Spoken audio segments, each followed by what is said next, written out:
Wisconsin lost to the Maryland Terrapins. Wasn't that pretty?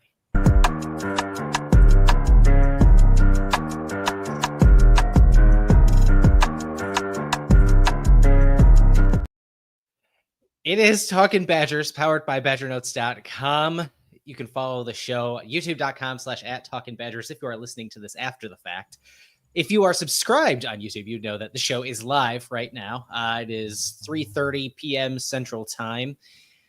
After Wisconsin lost to the Maryland Terrapins, a sentence that has not been spoken about the Wisconsin Badgers football team at any point in history. Granted, that history relatively short, as they did not play as non-conference foes before Maryland ever joined the conference.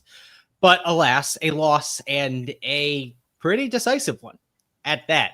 Joined by BadgerNotes.com publisher, editor, entrepreneur extraordinaire, Dylan Graff. Dylan, how's it going? He asks in a very loaded question manner.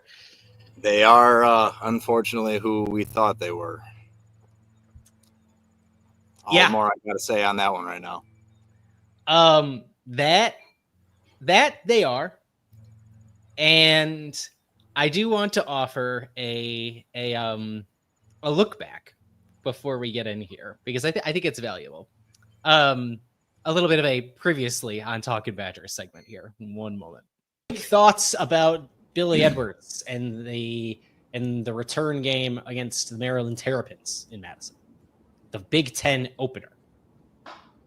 Got to get it. You're in it. Once you're in the Big Ten, they're in it, and hopefully they have a lot of things figured out by then, and that they have some personnel shored up and have a little momentum. I think there's a good chance by halftime of the game against Middle Tennessee, we know whether or not this team is going to make a bowl.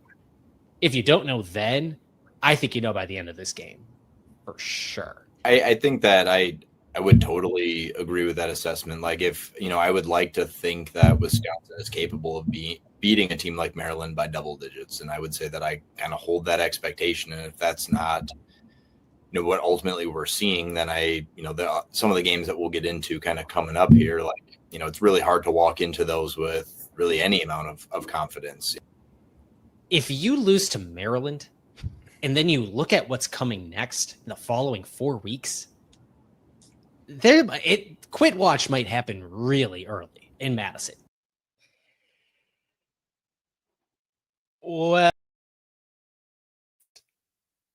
Well, Dylan, I think we talked this past week on After Dark that we were worried about the way Luke Fickell was talking was looking like a man already scared to lose his locker room. That was before this loss. A team that you thought Wisconsin is a team that should be good enough per your expectations to beat Maryland by double digits. Instead, Wisconsin loses to Maryland by double digits. Where's your head at? 27-10. Oh, it looks like I got a frozen Dylan. I got a frozen Dylan, which is too bad, but we'll wait for him to come back around into this. This was not very good. We got a poll up in the chat asking, is it time for Luke Fickell to go? Yes, no, or at the end of the season. 100% of you are answering that it is at least at the end of the season, if not just a straightforward yes. So that's, it's a bad day overall. And it, in large part, comes down to Wisconsin like beating itself in a lot of these cases. Oh, all right, there goes Dylan. In a lot of these cases. And that's kind of what we saw against Alabama, where the worst parts of the Alabama game was Wisconsin moving itself backwards, whether it be turnovers, penalties, giving up sack yardage. And in this game, it's a blocked punt. It's a blocked field goal. It's the staff's inability to confidently put its starting quarterback out there, as we welcome Dylan Graff back into the show. Apologies for connectivity issues. Well, I wonder if some of that's being outside, but alas, I needed some fresh air. I don't know if you heard the tail end of our clip there from our season preview show, but at the end of that there, we talked about concerns about quit watch if Wisconsin were to lose to Maryland. I know this past week on After Dark, you mentioned it sounded like Luke Fickell was talking in his weekly presser this week as if he is already trying to prevent the loss of his locker room. You lose by 17 to Maryland? Where is your head at on things big picture through the end of the season at the very least, Dylan? I mean, there are so many layers to this. It's because I think that, I guess, well, I'll take it from the very top. I think that, we've sat here, we've had this conversation before this season even began, probably publicly, definitely privately, but, I do not have a lot of faith in Luke Fickell's ability to be the head coach of this football program. And that I've remained consistent in that. Like, I want to look at, so I've tried to look at what little positives we've been given. And I think after something like this, if all things were equal, it's abundantly clear he's not going to be the guy for the job. But there's the buyout figure. And so I'm just going to kind of table that for now. I wouldn't be shocked if something like that motivated the donor base. But coming out of a game as demoralizing as that, and for so many reasons that I just think are unfixable at this point. I mean, the offensive line, we don't need to fully rehash it, but they were absolutely brutal today. They almost got Danny O'Neal killed today. Danny O'Neal also almost got himself killed today with some of his decision-making when he was scrambling around. The decision even to play Billy Edwards, who clearly was not even remotely in a place to be doing so, also suspect.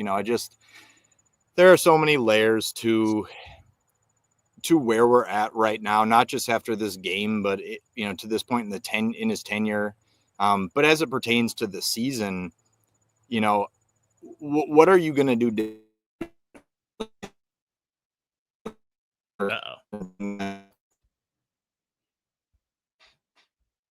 We might be losing Dylan. I don't know. Okay, I think we got it back. I just don't know what you do during the time between now and when you play Michigan, where you can inspire any level of confidence in this football team moving forward. And so, yeah, I'm not going to say that they're going to quit right now. And, and I hope that the players in the locker room have enough pride that quitting isn't even remotely on the table. Like, that would be encouraging, but I don't know how he holds it together. Okay, I wanna talk about the Billy Edwards decision for a second here, because I feel like that's the thing that's going to get lost the most this week, and so I do want to talk about it when we do, because it's easy for that to get lost this upcoming week, because it was the first thing that happened. Seemingly everybody was tipped off to the fact that he was going to play, and was tipped off to that fact pretty early in the week, and I think there's a meta commentary to then that being more public this weekend off of comments that Luke Fickell made on Saturday, which didn't exactly say that he was going to play, but everybody took their preconceived priors and ran with it. So whatever. I think there's a meta commentary there that I don't totally want to get into. But what is the point of listing him as questionable? What is the point of saying all of these things? Like, at some point you have to protect Billy from Billy, when and this is getting into like the editorializing about people's intentions, which is not exactly a thing that I like to do. But at a certain point, it feels like they failed Billy Edwards today.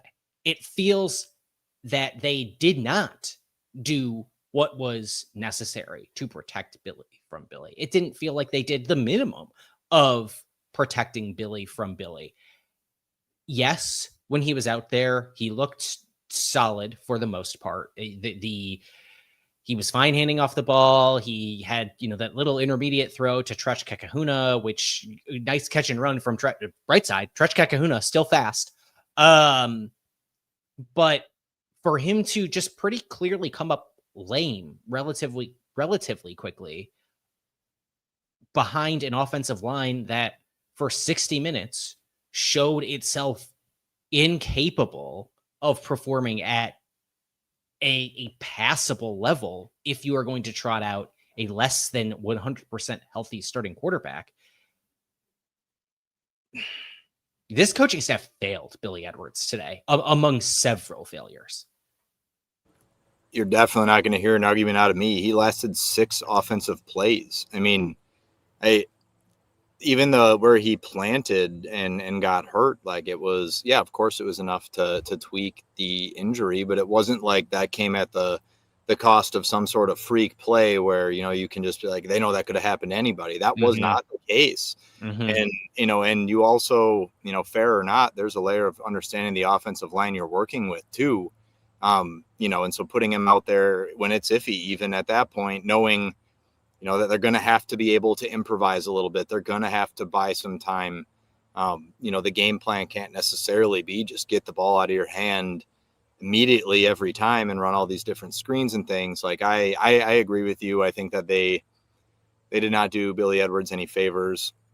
And, and I don't know how to even totally be as fair as I can about the Danny O'Neill piece of it. Obviously not good today. We can talk about that a little bit more at a different time, but kind of the game plan for him, it's like they were so certain that he's only capable of being a one-read quarterback, and that might be true at this point.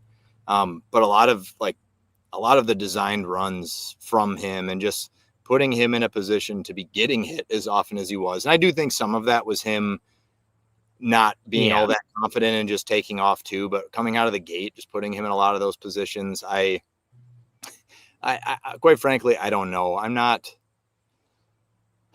know what the answer is. I want to walk away with something. I thought that Darian Dupree maybe looked decent in some flashes today. I think he's someone who should continue to see the football more. He's a guy you can move around, and if you can't run between the tackles, maybe he gives you some options. I don't know. I mean, there are a few bright spots offensively, but I mean, a few is all the more you can really say at this point. I think the defense played relatively well.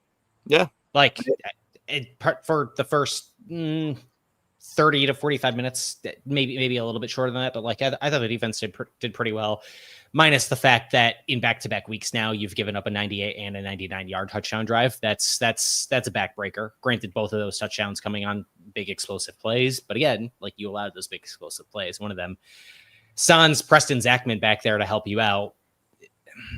But again, it continues to come down to you put the players on the field. You are putting these players on the field, and it is what it is against Maryland. The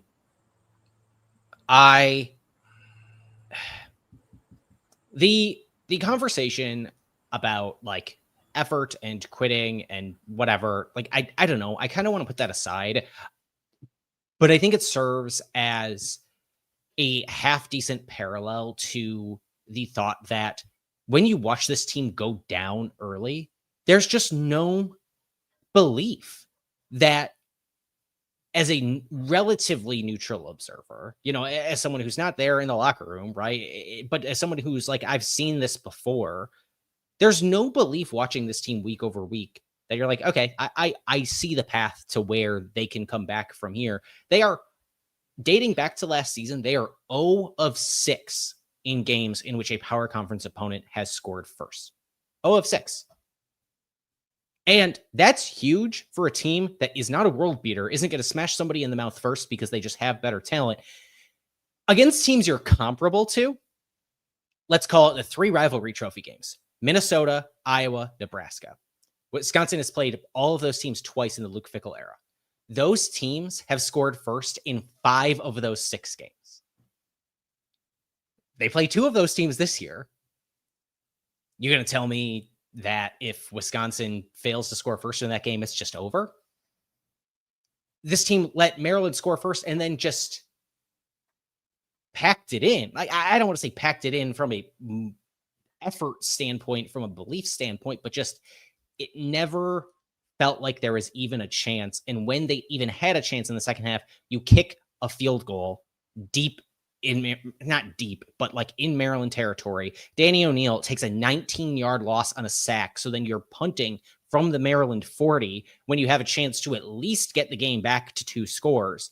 And then you have an opportunity to say, hey, even if we play perfectly, we can come back. Like the time and the math still allowed you to do so. But just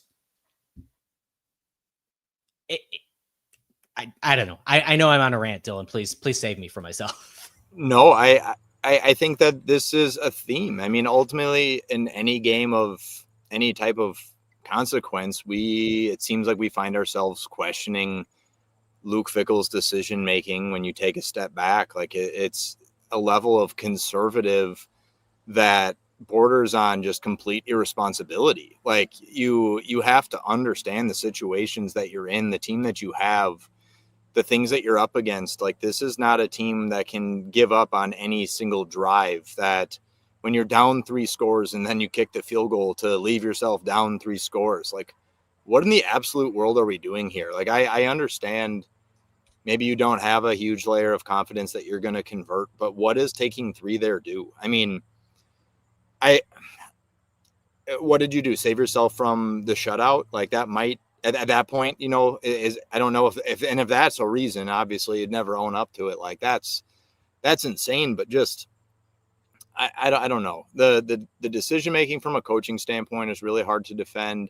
I am coming out of this again just very frustrated with the special teams. I mean, you get a field goal blocked, you get a punt blocked. You know, I'm not gonna give Jaden Ballard a pass on, you know, his, which should have been penalty, you know, on special teams there. That was crazy. Like just because that got called in our favor, in a way that was just egregious, like right there, those are 3 huge mistakes that they made again. And like, they happened to do it in all of these different phases. And then, you know, I guess if I'm going to throw that shade, I got to give credit to, again, Ballard, you know, catching one at the 1 like that was great. Again, you know, it's nice having him, you know, as that option in something like that. His speed is paying dividends, but I agree. I think that the defense performed better today than they are going to be remembered for in all of this. They were in some really compromising situations. They didn't play great. Obviously the secondary gave up plenty of big plays today, which it continues to be a concern. And I think that's one of the biggest pieces in all of this, is that the things that we were concerned about they continued to be exploited. And it was against an opponent that now serves as a more accurate measuring stick. You know, as sad as that is, and they fell short again. And it's just who they are now. I think the secondary and like without completely diving down this rabbit hole, this team jettisoned a lot of corners and whatnot over the last, call it 12 months. Players that are now playing at places like Toledo. It was, it's hard to say whether it is a credit to the staff for recognizing that they did not have the necessary talent to compete in the secondary, and so they said, well, let's try to rebuild this room from something else, or is it a complete detriment to them, to the ability to evaluate some of this high school talent that they brought in that was supposed to be good and now was not either good enough to stay here or willing enough to stay here in Madison, and now they're out at places with lower caliber competition than Madison, Wisconsin. I find that quite fascinating. I continue to be now we're in the car. All right. Neighbor started mowing their lawn. You kind of ruined the experience for me here.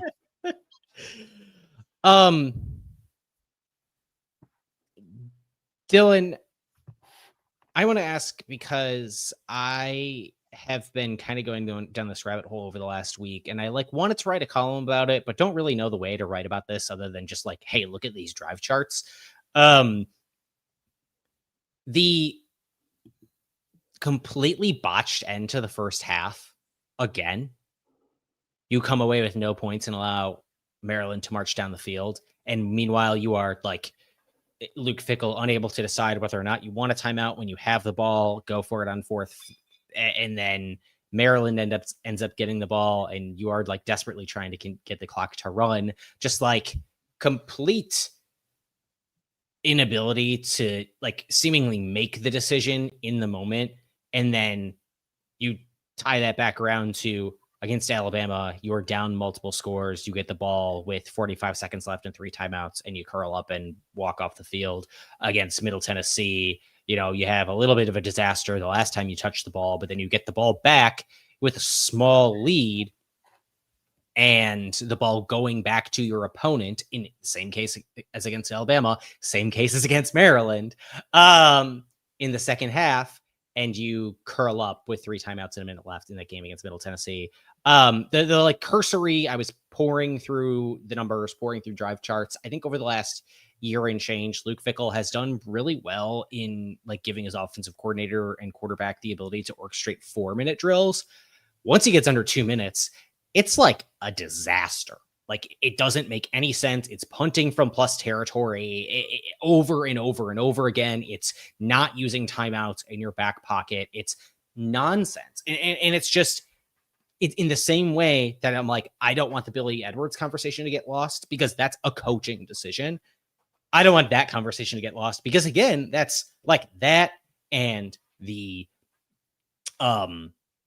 choice to kick the field goal. Like those are coaching decisions that left points on the table that it's purely the coaching staff. There's absolutely no way around it. I mean, I thought to a degree when Luke Fickell was hired, and I was firmly in the camp of I was over the moon. I thought there was I didn't believe Luke Fickell was going to be an option when thinking about potential candidates, and I was excited at the prospect of what it might be like to have and this is no shade at anybody else. Wisconsin had a ton of terrific head coaches, but in my head I thought that potentially there was going to be a world where we had kind of the advantage on the sideline for some of those bigger games, and that couldn't have been a worse take on my part because it's super clear that that's not the kind of coach he is. I've said this. I mean, I think I figured this out the first year, but he's a program builder. That's his, that's his niche. It's not as a X's and O's guy, but yeah, as an entire staff, like how can you continue to come to these conclusions? How can you continue to make these mistakes? What are the players on the sideline feeling about some of these things? Because we're not the only ones. And the fact that every time, like you said, that he's under 2 minutes and they have the ball, the way that everybody who we are talking to about the Badgers at that point is all just like, can't wait to see what he does this time. Like, it's coming. It's coming. And I don't know. This coaching staff has been so ridiculously underwhelming from the jump at so many different levels. And I don't know where you go from here for this season. I want to focus on just this season right now. How bad is Danny hurt now, after the licking he took today? Like, are we down to Hunter Simmons for any amount of time? Like, how much worse injured is Billy Edwards Jr.? This offensive line for the foreseeable future, probably running with 3 redshirt freshmen. Well, JP Benchwell got significant snaps today out of desperation, I think. Right. You had to try something different. I mean, the interior of the offensive line was getting blown up. I mean, they were getting beat off the edges just fine too, but I don't, there are not fixes on the roster. Like, just calling a spade. A better coaching staff, I think, could still get more than we are maybe getting. As bad as the offense performed in a lot of ways today, like, there's no way around 42 attempts for 61 yards, an average of 1.5 yards a rush. There's no way around that. But in the passing game, and I'm not trying to be like a Grimes defender because ultimately, like, you have to score more points than they didn't. But there were a few plays where guys were running open. Like, there was plenty of green grass open, and I'm not trying to fully put it on O'Neal because he didn't have any time to really stand in the pocket and work through any more than one progression before taking off. Like, just because of those things, like, I think that they're doing everything that they can with what they have right now offensively, and it's a shame because defensively, I think that they're pretty decent. They're not at the level Wisconsin needs to be at for them to be a bowl caliber team. I mean that, but like ultimately the defense has to be elite at Wisconsin if they are going to be in that 7+ win territory, and they're not elite right now. They're far from it. They've just taken a big jump from bad, and from bad to they have elements of good, but they also have some pretty severe weaknesses, and they continue to be exploited. I do want to mention Bill Woj, respected commenter around these parts in the live chat, asking, "Are you trying to answer a question with this show? What is the point of this episode?" I don't know. I need to get this shit off my chest so my wife doesn't have to hear me bitch all afternoon. More than anything, I think I'm just trying to make sense of what just happened. I mean, we just lost to Maryland at Camp Randall. I don't know what point you're wanting me to find, and maybe I do need to find it. I don't know. I'm looking for answers, the same as everybody else. Yeah. This is a little bit going back to the point I was making earlier about this team's inability to come back from down any score early. And Luke Fickell and whatever metaphorical and or literal mountain that he finds himself in, on, or around these parts lately. Brian Butch tweeted this afternoon, like early, 11:51 a.m. "Well, I think this is the adversity where you find out about your team. Has to have a response." Well, even if it's a different shaped ball, I like to consider Brian Butch something of a ball knower, and not a lot of adversity was overcome today. No, I know that it really seems like when I say these words that that's a complete lie, but I live my life as a glass half full person, and this football program absolutely has sucked that out of me when I come here to talk about Badgers football. They don't respond to adversity. When they go down one score, it's pretty much over, it feels like. And when they go down 2 scores, I've never had any amount of confidence that they're going to be able to come back from that. And they have done it. They have done it in the Fickell era. You went down early by 14 against Nebraska. Down 14 in the fourth quarter, they came back to win that game. And that was a huge game. That was one where, I mean, obviously bowl eligibility kind of on the line at that point too. And they did respond. I just want to be able to point to something to really like hang your hat on. I want to throw out a positive. I saw a lot of Mason posts out there today, and I think that's super encouraging. Yeah. Really late arrival to campus. You don't often see, I mean, obviously he is a blue chip recruit and somebody everyone was really excited about, but you don't see a lot of people show up in the summer and then just go through fall camp. And we're here in week 4, and he was on the field on third down quite a bit. I'll be curious to see the snap count overall, but that room has some options, and he was someone that they made a concerted effort to put out there. And I guess that's a really encouraging. There's a lot of youth on the field. I hope they can continue to show flashes, continue to kind of grow together. And not a moral victories person, but I think that's kind of where we're at right now. I mean, we lost to Maryland, and we have a brutal October ahead.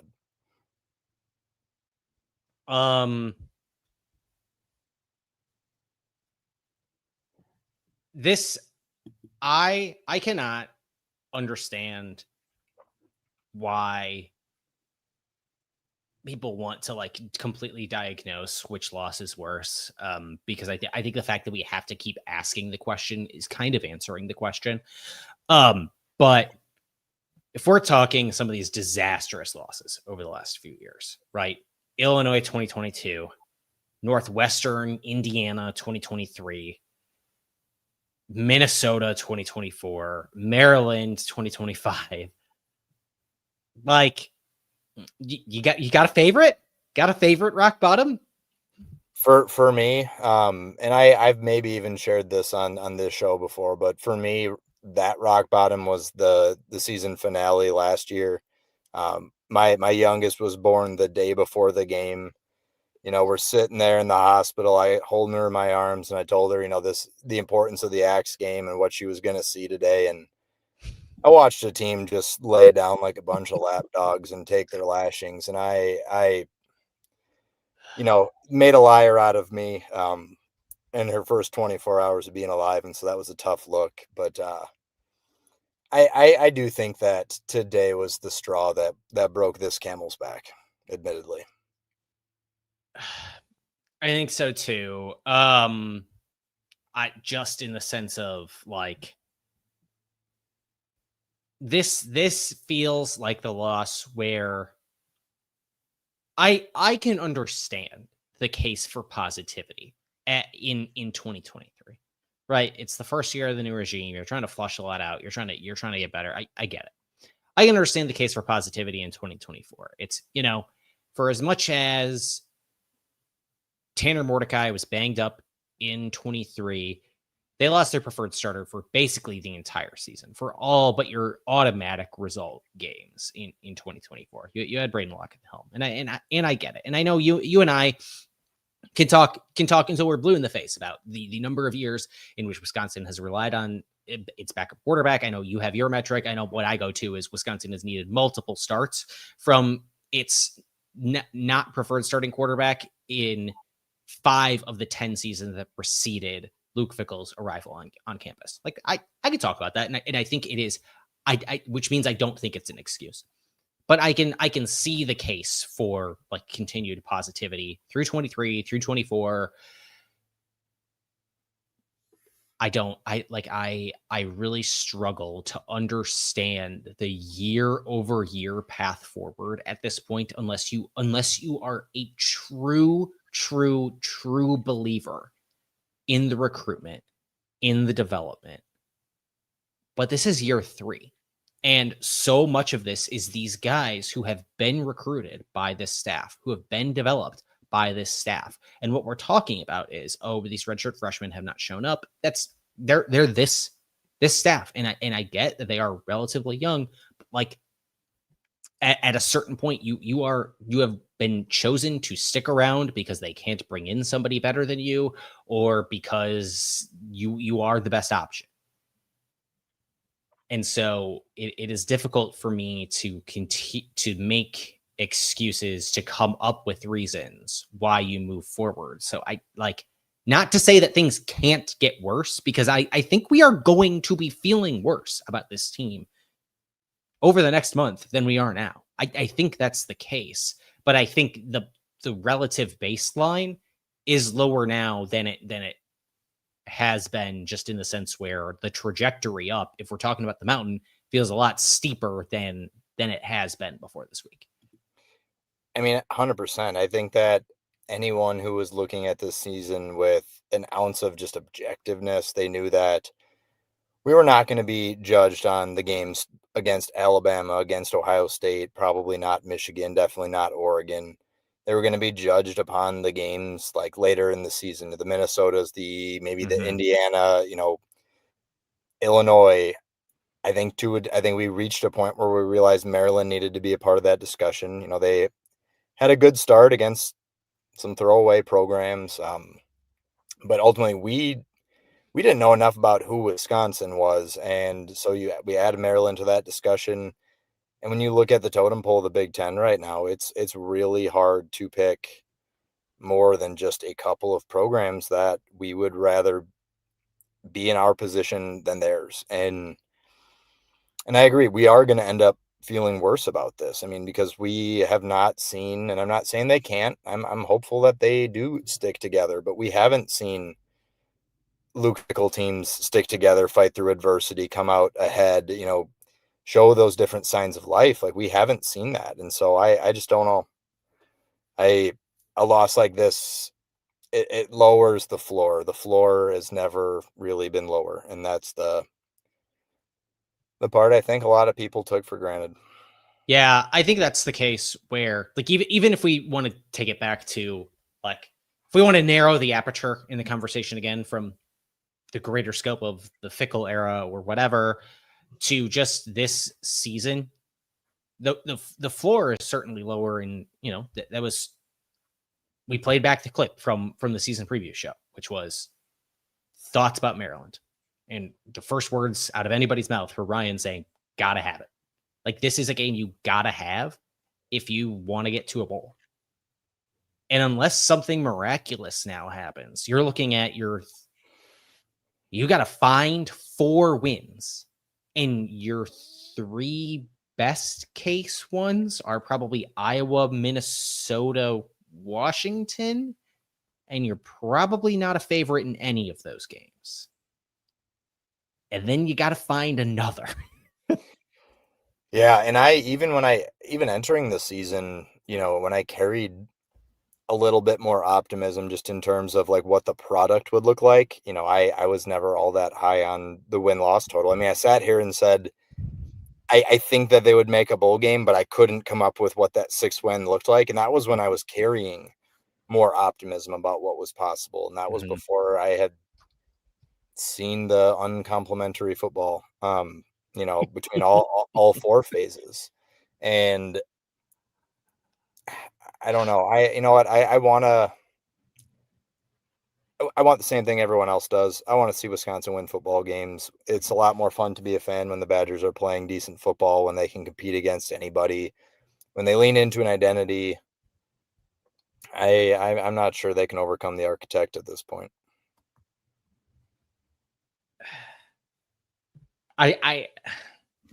Your next best win is something of, I don't know, Michigan, Indiana, or Illinois. Next best chance at a win, I should say. Yeah. Okay. And if they maybe there's a world where they take this time in between then and when they go to the big house and they play some inspired football and the defense shows up, there might be a world, but that's I don't know. I felt sorry, finish. No, they've scored 3 points in the first quarter this season.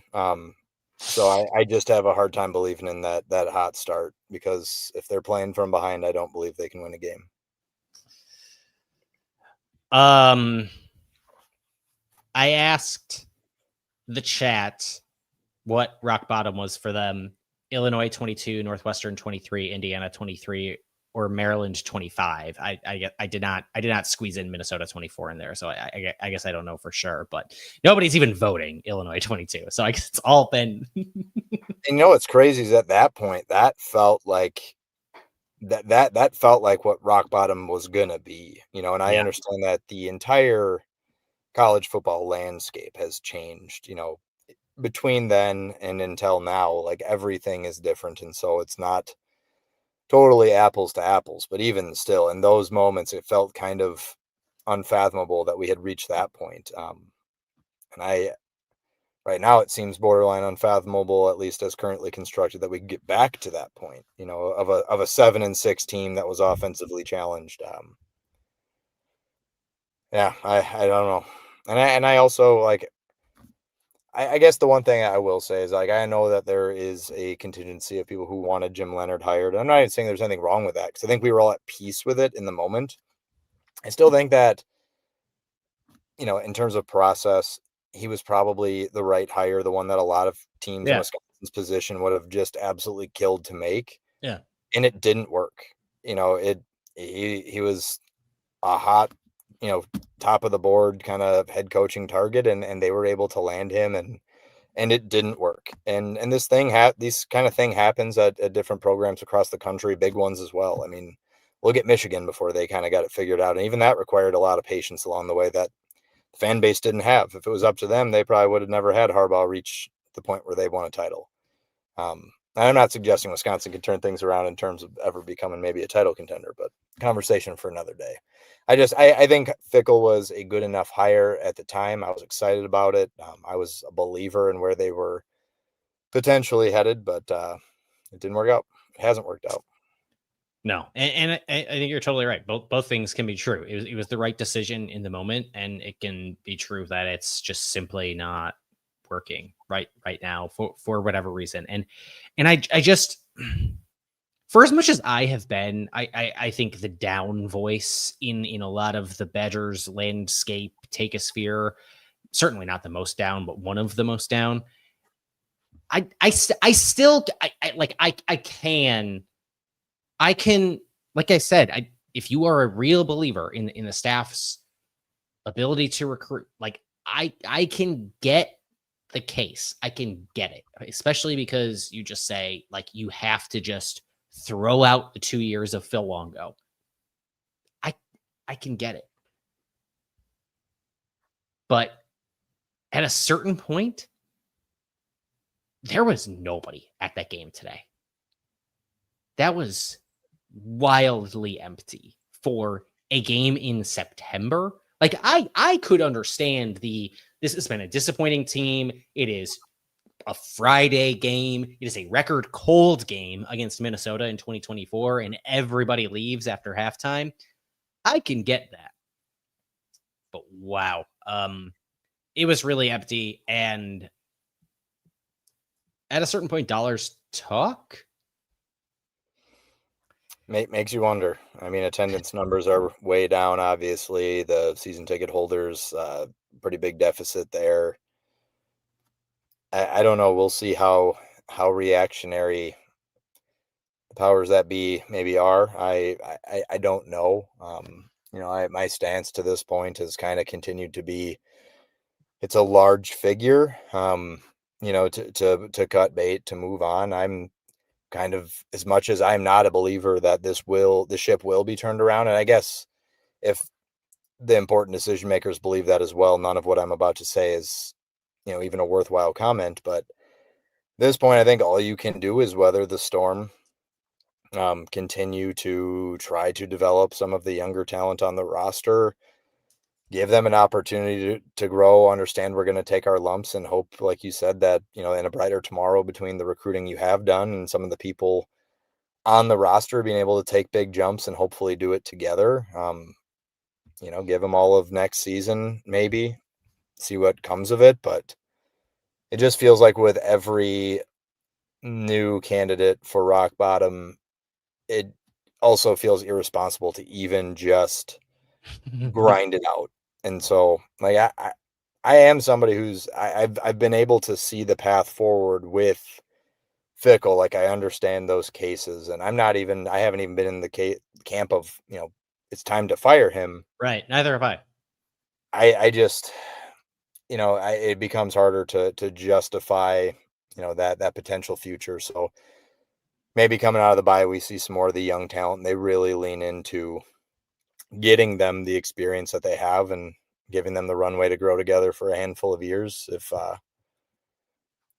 otherwise, I'm just not quite sure what this looks like.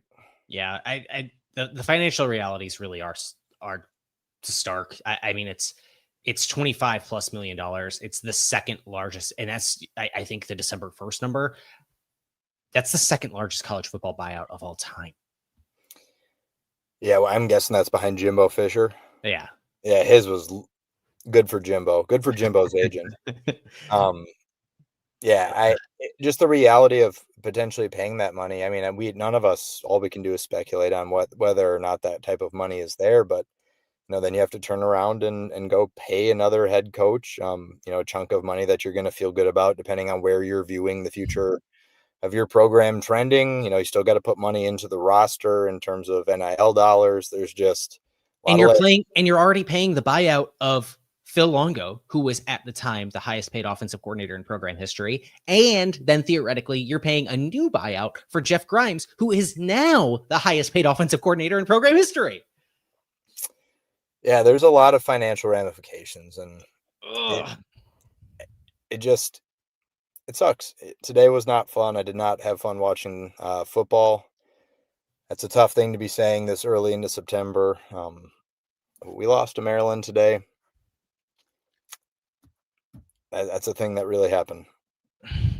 Yeah. I guess I'll close with this. A couple of comments real quick. Bill Woj again said, Joel Klatt said Wisconsin may not win 3 games. We all laughed at him. I did not.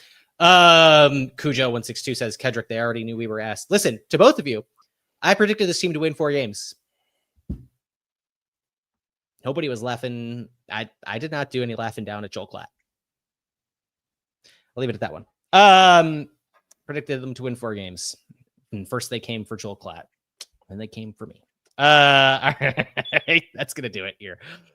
We'll be back later this week talking about Wisconsin Badgers football ostensibly. Probably some basketball. I don't know. I got an ask from somebody to talk hockey on this show, and this is a hockey school, as I have pounded my fist for several times over the years. So maybe we'll do that. It's bye week anyway. Who cares? Dylan, you got final thoughts? I'm inclined to believe that brighter days are on the horizon. Not anytime soon, but I think this is going to be pretty eye-opening for a lot of people, and I'm eager to see what the domino effect ends up looking like, kind of between this lot of time between now and Michigan. Yeah, that's man, those are 2 long weeks. I'm not ruling anything out. I'm really not. I think that's where I'm at. All right, that's gonna do it. It's been Talking Badgers, powered by BadgerNotes.com, YouTube.com/@TalkingBadgers, X.com/TalkingBadgers. That's Dylan Graff. We'll be back soon on Wisconsin.